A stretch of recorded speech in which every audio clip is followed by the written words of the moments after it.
Gurizada, acabou de chegar aqui simplesmente um dos melhores controles lançados recentemente pela 8-bit Duo, o Pro 3 Bluetooth. Simplesmente essa belezurinha aqui. Fico muito feliz de poder trazer essa reviewzinha sobre esse controle, porque eu sou um usuário assíduo de 8-bit Duo desde 2023, mano. Eu tenho ali um Ultimate Bluetooth desde 2023 que eu uso esse controlezinho aqui, que simplesmente nunca me abandonou, e eu gosto muito da 8-bit Duo, tanto é que é o controle principal que eu uso aqui para jogar no PC. Então eu fico muito feliz de trazer essa reviewzinha aqui, já que esse controle foi me mandado pela própria 8-bit Duo. Inclusive, muito obrigado desde já, isso só é possível graças a vocês que estão me assistindo. Esse aqui é um dos últimos lançamentos da marca, ele tem diversas coisas interessantes, como por exemplo, esse designzinho aqui de Super Nintendo, com analógicozinhos simétricos, inclusive sim, tá? Ele vem com analógico extra, que é simplesmente uma bolota de fliperama. Além de ter os botões personalizáveis, ele originalmente vem com esse padrãozinho aqui, que lembra o Nintendinho, vem com dock de carregamento, enfim, assiste esse reviewzinho até o final aí, porque esse controle tá muito interessante, e se você quiser comprar um, eu queria falar pra vocês que eu criei um canal no Telegram, onde eu vou compartilhar aqui os melhores preços de hardware no geral que eu encontrar no AliExpress. Esse controlezinho aqui tá saindo a R$340, já com estoque no Brasil, ou seja, sem imposto, sem frete, sem nada e com entrega rápida. Literalmente o melhor preço da internet. Vou deixar o link desse canal de ofertas aí na descrição, já compartilhei aqui diversas coisinhas baratas que vão te fazer economizar um dinheirinho legal, como por exemplo esse controle aqui, que pela faixa de preço dele é a melhor opção que tá tendo. Enfim, links na descrição, bora começar com o unboxing. Começando pelo unboxing, já dá pra ver o estilo da caixa dele, que é bem minimalista, e aqui vocês já podem ver a cor que eu escolhi, que é essa bege retrô, mas ele tem mais duas cores, que é uma cinza e uma cor roxo índigo, né, lembrando o controle do GameCube. Aqui já mostra os modos de conexão, né, que é Bluetooth, 2.4 GHz via dongle e USB, se tu quiser usar ele cabeado mesmo. E aqui em cima os sistemas compatíveis, né, que é basicamente Switch, Android e Windows, mas obviamente ele funciona com o iOS também através do Bluetooth. Aqui dos lados, em cima e embaixo, não tem mais nada, né, então só resta olhar aqui pra parte de trás, que fala um pouquinho mais sobre as especificações dele, mas que eu vou comentando com vocês conforme eu vou abrindo. Aqui dos lados a gente já pode ver os lacres que vem fechando a caixa. Bora abrir. Que satisfatório. Pense no lacrezinho gostoso de tirar, é esse, ó. Bora tirar a caixa da luva, já que a caixa dele em si mesmo é toda branca. E aqui embaixo, meu Deus do céu, caixa alta essa. E agora falando do controle em si, como vocês podem ver, ele já vem com uma dockzinha aqui. Ele vem com essa dockzinha aqui para carregamento, né? A gente pode ver aqui os pininhos que deixam o controle carregando. Aqui atrás tem a entrada USB-C para manter ele carregado. E aqui embaixo a gente já tem algumas coisinhas que eu vou mostrar já já. Bora partir agora pro controle, que logo de cara é bem leve. Nossa senhora, que controle bonito. Como já dá para perceber logo de cara, ele vem nesse padrão simétrico, estilo controle de PlayStation, mais especificamente lembrando mais um controle de Nintendinho, né, com esse formato aqui arredondado da face. Aqui já tá dando um spoiler de que esses botões aqui de baixo são magnéticos. Bora tirar essa fitinha e olha a qualidade desses botõezinhos. Agora o que sobrou na caixa foi, obviamente, cabos. E além do cabo, já devo perceber que tem uns acessóriozinhos aqui também, que eu até esqueci de mencionar. Mas sim, ele vem aqui com um botõezão arredondado, que lembra uns analógicos de fliperama, por assim dizer, né? Aquelas manetes clássicas de fliperama, a gente tem como colocar aqui no lugar dos analógicos. Aqui embaixo também vem, obviamente, o manualzinho da 8-bit Duo. Vem em diversas línguas diferentes, é bom dar uma olhada, porque esse controle aqui tem muita configuração, muito atalho, muita função, a gente tem como mexer em muita coisa pelo software, que já vou mostrar pra vocês. Agora, dando uma olhada mais de perto, a gente já pode perceber coisas muito interessantes, como, por exemplo, esse formato dele, que é um pouco incomum, né? Lembra muito um controle de Nintendinhos, só que mais alongado aqui, com uma pegada bem mais confortável, né? Inclusive, esse controle ele cai muito bem, olha que eu tenho uma mão bem grande, como vocês podem ver aqui, pego o controle quase todo. Os botões principais dele são bem grandões e como vocês podem ver é bem barulhento. Comparando aqui, por exemplo, com o Ultimate Bluetooth, vocês vão ver que ele é bem mais silencioso.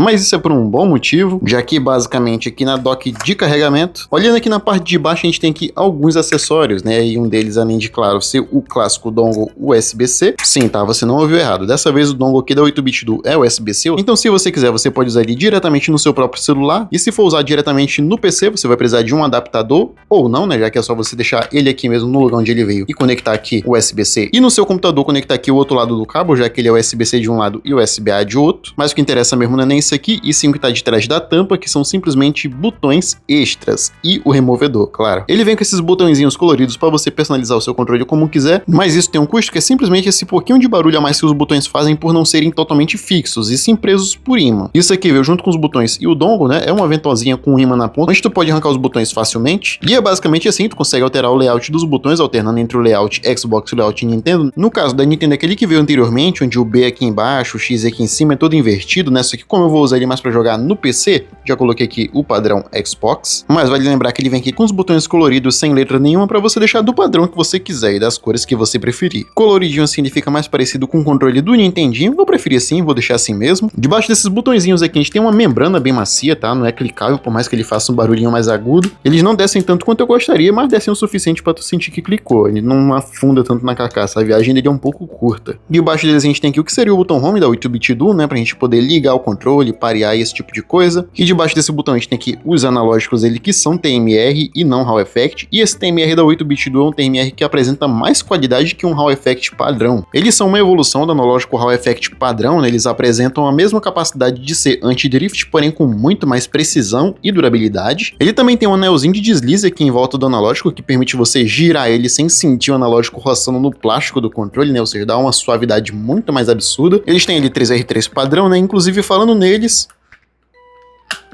a gente pode alterar. É justamente para isso que veio essas bolinhas aqui na caixa, onde você pode substituir seus analógicos por alavancas de fliperama, que é bem interessante, só não sei o quão usável é isso na prática, vamos ter que testar. Ele tem um encaixezinho bem simples, né? É só você chegar aqui e apertar. Nossa, dá até um medo.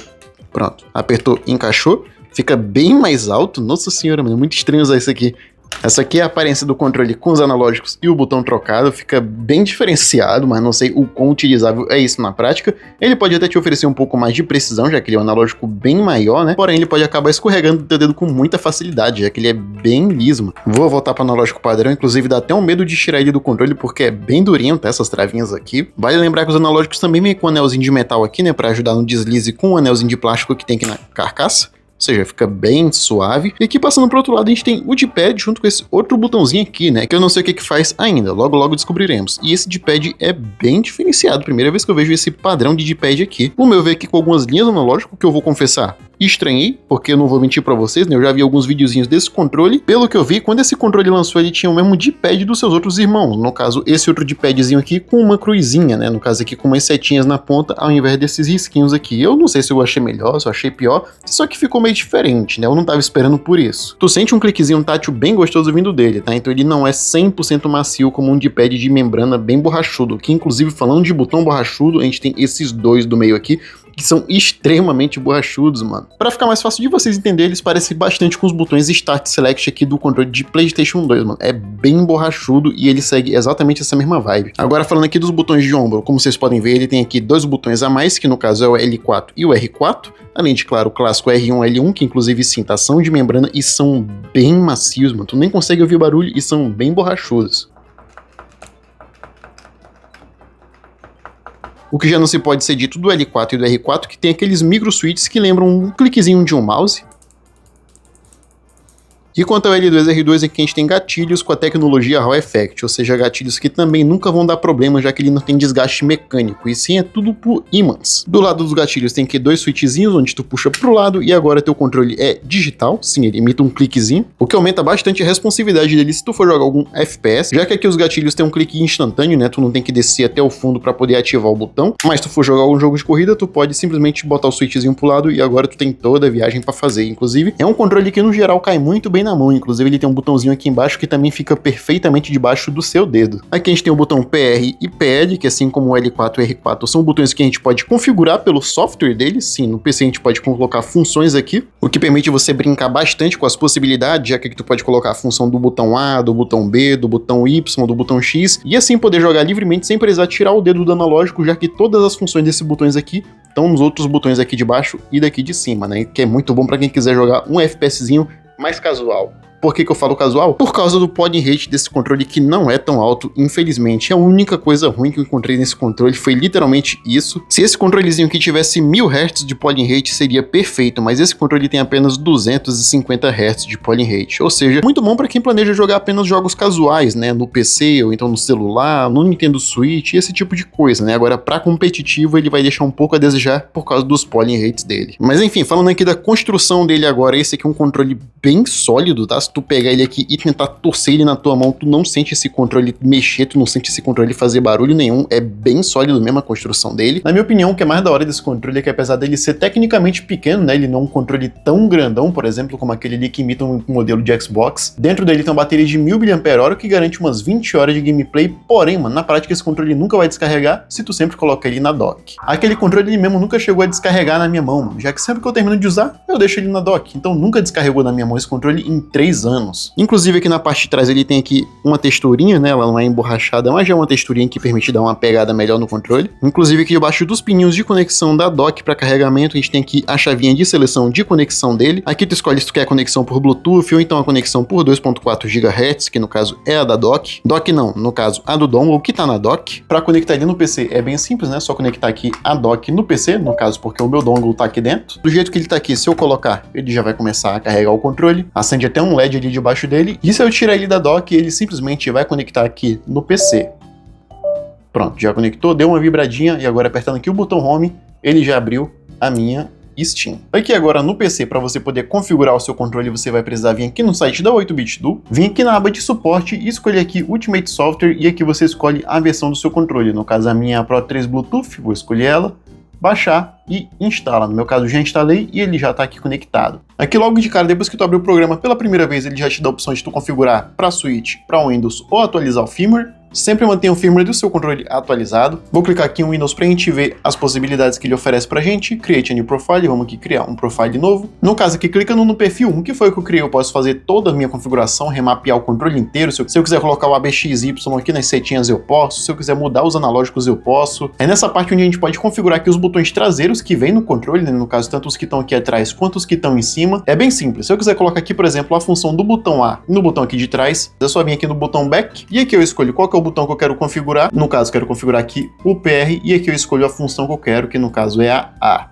Pronto, ele já está setado como o botão A. A partir de agora, nesse perfil 1, por exemplo, toda vez que eu clicar aqui nesse botãozinho, ele vai ser a mesma coisa de eu estar clicando no botãozinho A daqui de cima, o que é muito bom e muito útil em muitos jogos. E aqui, no caso, é só para remapear. Se eu quiser configurar macros, é só vir aqui nessa segunda opção, que aqui eu posso fazer justamente a mesma coisa, porém, em vez de escolher um único botão para remapear, eu posso escolher uma sequência de botões, colocar um combo inteiro num único botão, por exemplo. No caso, se eu quiser vir aqui no botão PL que sobrou, configurar, criar uma nova macro, tenho que colocar um nome, que seja qualquer nome. Vem aqui configurar uma macro, na hora que eu apertar Start, tudo que eu apertar vai estar simplesmente, inclusive até mesmo a duração do botão, ó. Conforme eu vou segurando aqui e soltando, ele detecta quanto tempo que eu segurei esse botão, o que é muito útil caso você queira configurar um combo inteiro para um único botão, mano, que é um absurdo se tu for jogar isso aqui competitivamente. Depois de ter configurado todo o teu combo aqui, é só apertar em Stop e pronto, vem aqui em Save e agora sim, o teu outro botão, simplesmente o botãozinho daqui de trás, está configurado como um combo inteiro. Aqui no programa tem como tu configurar aqui a Dead Zone dos controles também. Aqui inclusive tu já consegue ver que a viagem do controle é bem responsiva, ele é bem sensível, porém, como eu disse, né, por ter 250 Hz de polling rate, ele não chega a ser muito bom para competitiva, mas é um ótimo analógico. O mesmo você pode fazer aqui para os gatilhos, colocar um limite de onde começa e onde termina a ativação do botão, e a mesma coisa para a vibração, ter como tu configurar a vibração de cada lado do controle individualmente. Para tu poder usar esse perfil que tu criou, tu simplesmente vem aqui nos três potinhos e seleciona uma das três opções, no caso aqui colocando a primeira opção, ou seja, sempre que ele tiver com apenas um LED aceso, ele vai estar nesse perfil 1 que eu configurei. É bem simples, cliquei aqui, acendeu a primeira luzinha, é porque está nesse perfil que eu acabei de configurar, ou seja, a partir de agora, todas as configurações que eu fiz lá vão estar valendo para esse perfil em específico. Se eu quiser gravar outro perfil com outra combinação de botões, é só apertar aqui que ele já vai para o próximo perfil. E bom, rapaziada, testando esse controlezinho um pouco mais na prática aqui, como eu disse, ele é para um público um pouco mais casual, por conta dos polling rates que ele tem. Usar esse controlezinho aqui para jogar tanto Nintendo Switch ou até mesmo emular ele no PC, que é o que eu tô fazendo, é um controle perfeito, ele vai te atender perfeitamente bem. Não só Nintendo Switch, como o próprio design desse controlezinho aqui já entrega, ele é perfeito para jogar retro games. Agora, usando esse controle para jogar jogos de PC, eu também achei uma delicinha, já que esse controle tem uma vibração muito boa e o formato dele não tem explicação, mano, cabe muito bem na mão. Sem contar que no 2.4 GHz eu pelo menos não senti delay nenhum. E agora quanto a usar esse controlezinho aqui no Android, não tem segredo também, né, já que ele tem aqui em cima também o botãozinho de pareamento, caso a câmera queira focar aqui em cima do botãozinho de pareamento, que no caso é bem simples de conectar no Android, né, com o controle ligado. Tu segura aqui o botãozinho de pareamento, que essas luzinhas aqui vão começar a piscar, e aí é bem simples, no seu dispositivo você simplesmente acha o controle para parear, né, no caso vai aparecer aqui agora, e prontinho, depois que parear via Bluetooth, você já pode simplesmente conectar qualquer dispositivo Android com o seu controlezinho. Para exemplificar isso, eu estou usando aqui o YTalk, que é um dispositivo duas telas com Android, mas no geral, rapaziada, vocês podem fazer isso aqui com simplesmente tudo, tá? Tudo que tem Bluetooth vocês vão conseguir conectar nesse controle, até porque a 8-bit Duo não costuma decepcionar, né? Eu mesmo tenho aquele controlezinho ali, tem pelo menos uns 3 anos e eu conecto ele em tudo que é tipo de coisa que tem Bluetooth, então não é por isso que esse aqui vai deixar de ser assim também. Mas bem, rapaziada, digam aí, o que vocês acharam desse controlezinho aqui? Como eu sempre digo, não tem como ter controle perfeito, né? É um controlezinho que traz ao mesmo tempo uma carinha de PlayStation e de Nintendo ao mesmo tempo, o que não agrada a todo mundo, já que muita gente prefere aquele formatinho ali, que é o formato de Xbox, por exemplo. Então gosto é gosto, não tem como discutir isso, mas de tudo que eu trouxe aqui, a única coisa que realmente me decepcionou um pouco com esse controle aqui foi o polling rate dele. 250 Hz de polling rate num controle nessa faixa de preço é um pouco decepcionante, pra falar a verdade, né? Porque esse controle aqui tinha tudo pra ser um controle definitivo, porém, justamente o tempo de resposta desse controle impede ele de ser um controle de alta performance, né, mano? É incrível isso. Ele tinha tudo pra ser menos essencial. Se tu for usar esse controle para jogar jogos indies, casuais, no teu Nintendo Switch, no teu PC, no teu tablet, no teu celular, vale muito a pena. Agora, se tu quiser usar ele para ser pro player de verdade, ele não vai te atender muito bem quanto ao tempo de resposta. Enfim, tirando isso, eu curti bastante, comentem o que vocês acharam. Lembrando que se você se interessou nesse controle, eu vou deixar o linkzinho aí na descrição caso você queira comprar. Comprando pelos links da descrição você me ajuda muito. Deixa um like, se inscreve, porque eu vou ficando por aqui. Muito obrigado por terem assistido, fiquem com Deus e até o próximo vídeo, rapaziada. Falou!